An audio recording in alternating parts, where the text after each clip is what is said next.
Welcome to the deep dive. Today we're diving into something, well, fundamental really. Something you use constantly, maybe without even thinking about it. Creativity. Mm-hmm. Now you might have this idea that creativity is, this special gift, only for artists or, I don't know, geniuses. Yeah, and that's really the first big misconception we should probably tackle. Our sources are pretty clear on this.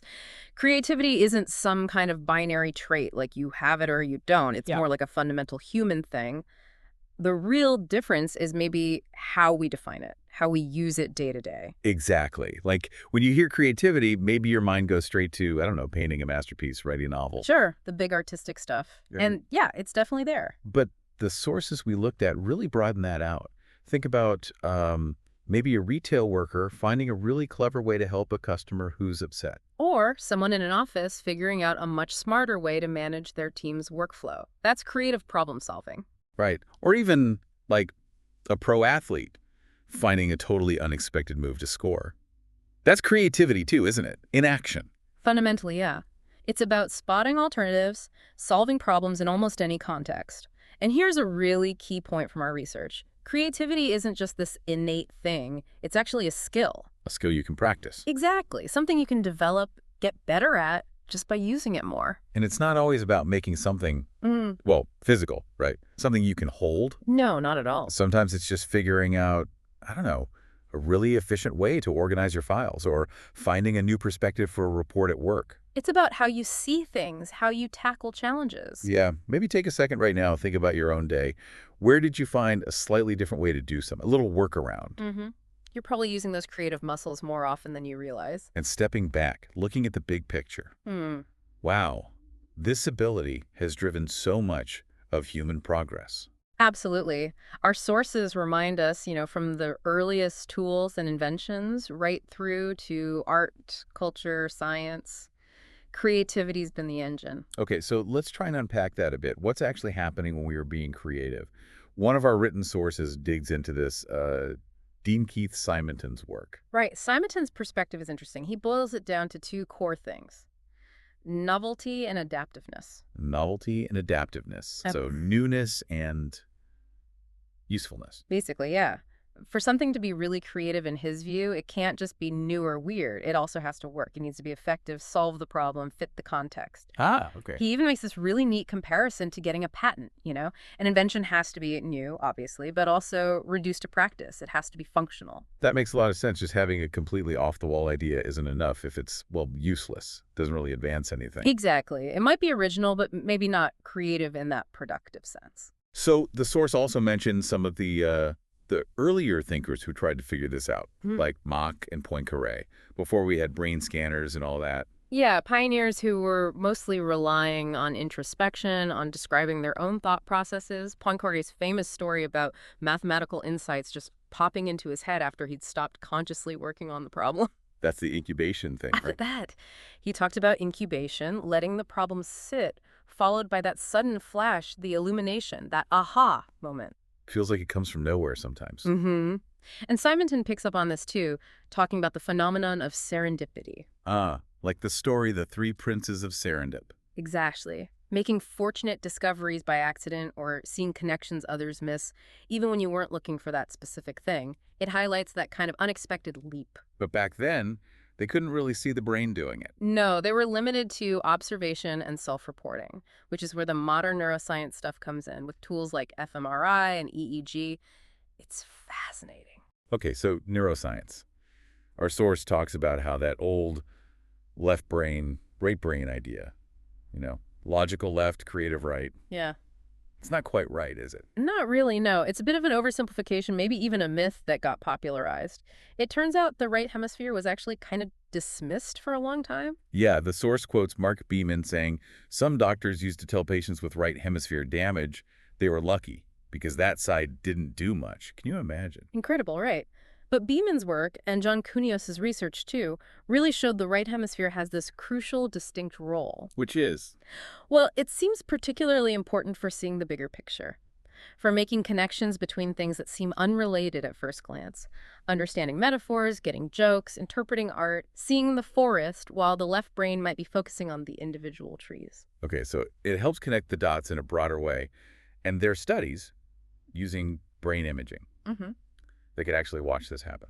Pretty much, yeah. They'd give people problems to solve, puzzles, and watch their brain activity. And they saw this kind of interplay, this dance between the hemispheres. A dance. How so? Well, the research suggests the left hemisphere often starts the process, applying logic, known solutions, step-by-step thinking, standard stuff. Okay. But when you get stuck, when those methods aren't working, that's when activity seems to often shift towards the right hemisphere. So the right side jumps in when the left hits a wall. Kind of. It seems to search for more distant associations, less obvious connections, and that's often where the novel insights, the breakthroughs emerge. And they pinpointed a specific moment, that Aha. flash. Incredibly, yes. Just a fraction of a second before someone reported having an insight, they detected this burst of high-frequency brain activity gamma waves in a specific spot in the right hemisphere. Wow. Whereabouts? It's called the anterior superior temporal gyrus, the ASTG. Think of it like a sudden flicker of intense connection right there, just as the solution pops into awareness. That's amazing. Yeah. So knowing this, seeing how both sides of the brain work together, it really backs up that first idea, doesn't it? Absolutely. Creativity isn't some rare magic. It's how our brains are built to work, making connections, finding solutions in all sorts of ways. Totally. It's a fundamental human capacity. And one of the video sources we looked at makes another really important point here. Creativity isn't just about pure originality. Meaning, like, inventing something completely new from scratch. Yeah, that's often how we think about it. But interpretation, bringing your unique perspective to something, that's equally vital, maybe even more common. Okay, explain that. The example used was Beethoven's for Elise, right? The melody itself, maybe you could argue someone else might have stumbled on a similar sequence of notes. It feels almost inevitable in a way. Yeah, it does. But the point is, Beethoven's interpretation, the feeling, the emotion, the context he put it in, that's what makes it uniquely his creative act. So it's not just the notes, it's what he did with them, how he expressed it.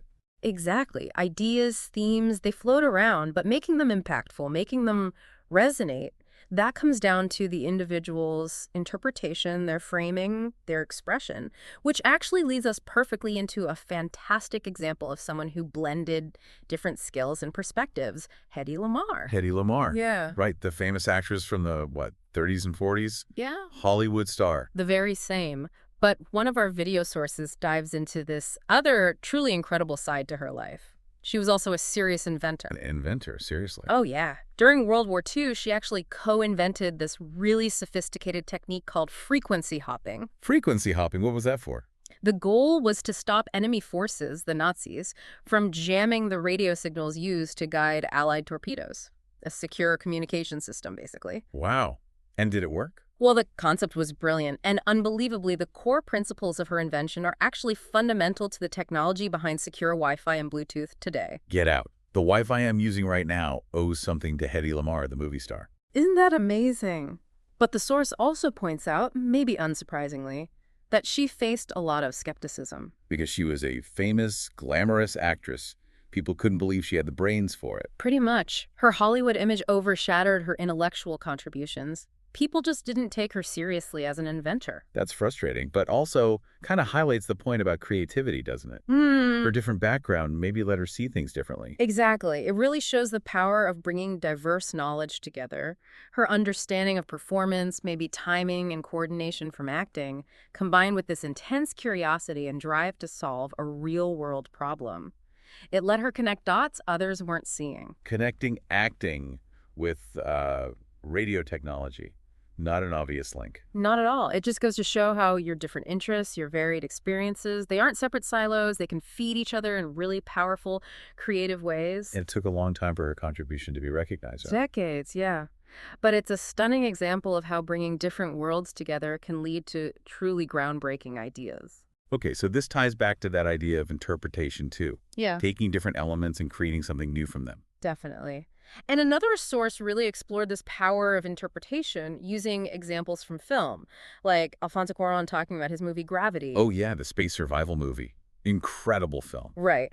But Cuarón apparently said the starting point wasn't really space. It was this very personal feeling he had of being lost, adrift, and wanting to get back to solid ground, back home. Huh.